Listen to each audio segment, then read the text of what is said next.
Subscribe my channel and press the bell icon. Let us talk about the different types of crosses.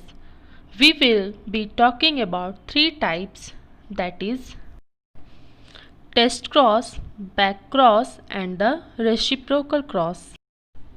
So let us start with the test cross.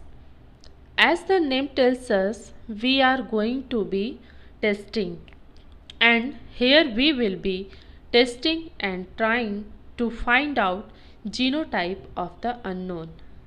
So purpose of this test cross is to find the genotype of the unknown one. To understand this, we will start with the known genotype so that we can get clue of it. इससे जो ratio आएगा उस basis पर हम पता लगा सकेंगे कि ये कौन से टाइप का जीनोटाइप इसमें प्रेजेंट है. There are three situations that our unknown could be homozygous dominant, our unknown could be heterozygous, and it could be homozygous recessive. There are three possibilities that we have. In a test cross, we cross the unknown with one of the parents, and that parent has to be homozygous recessive. If we make such kind of crosses, we would reach to certain ratio and then we will back to track it. Suppose these are our unknown, but for understanding we are writing the genotype here. We will cross it with one of the parents which is homozygous recessive. If we plot the Punnett squares, see what will be the ratio we get. So the gamete produced by this unknown genotype, that is capital T, and it is crossed with the small t which is homozygous recessive. So all four are heterozygous, so here our ratio is going to be 4:2. In second situation, our unknown would be the heterozygous, and the gamete produced by this heterozygous is capital T and small t.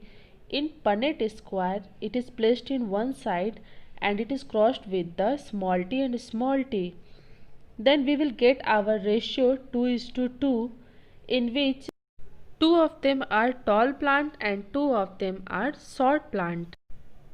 And in third situation, it is homozygous recessive. The unknown is the homozygous recessive and it is crossed with the one of the parent. It is also homozygous recessive, and we will get the ratio of 0:4. That is, all plants are short. So all four have the recessive traits. So we have understood the three types of test cross taking the known organism. But if we backtrack it, if a question is asked that if an unknown is crossed gives you a ratio of 4:0, what is the genotype of the unknown? The genotype of the unknown would be the homozygous dominant. In a test cross, if we get a ratio of 2:2, which can be simplified as 1:1 also, then genotype of our unknown is heterozygous. In a test cross, if we get a ratio of 0:4, then our genotype of unknown is homozygous recessive.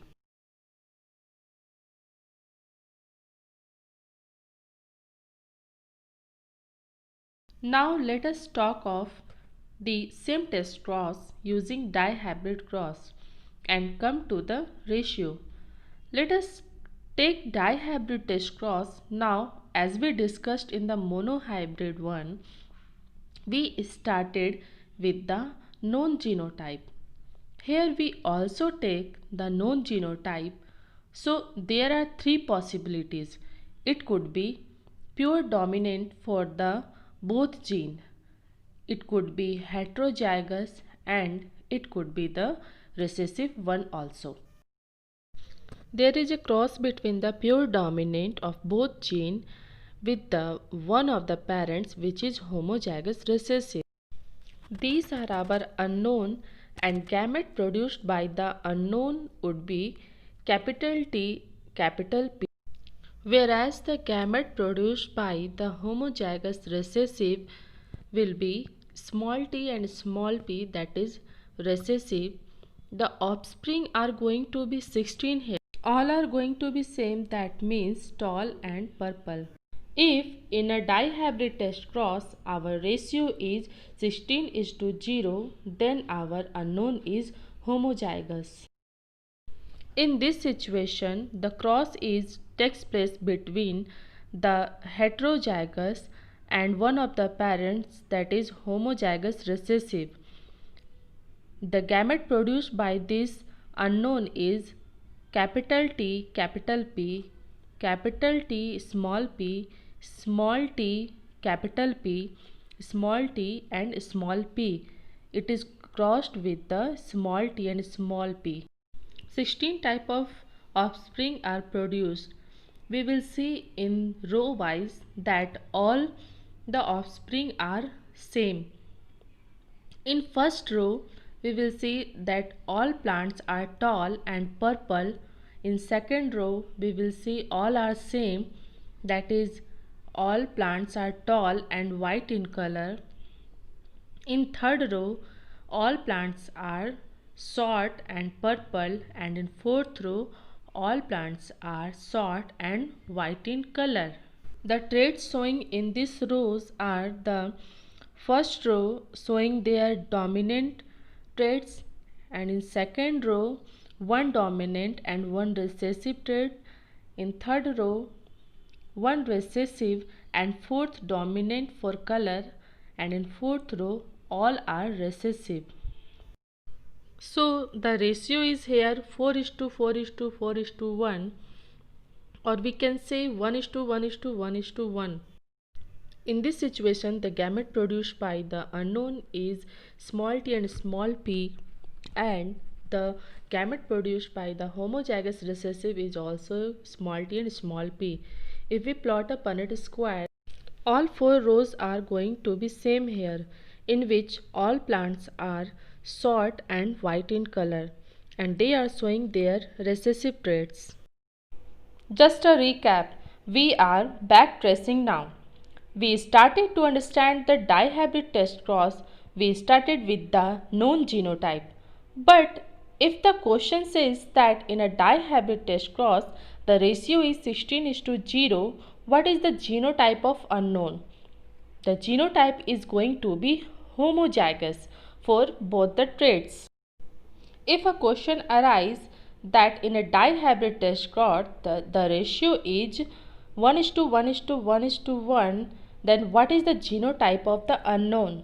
The genotype is going to be heterozygous. And in third situation, if the ratio is 0:16, then what is the genotype of unknown?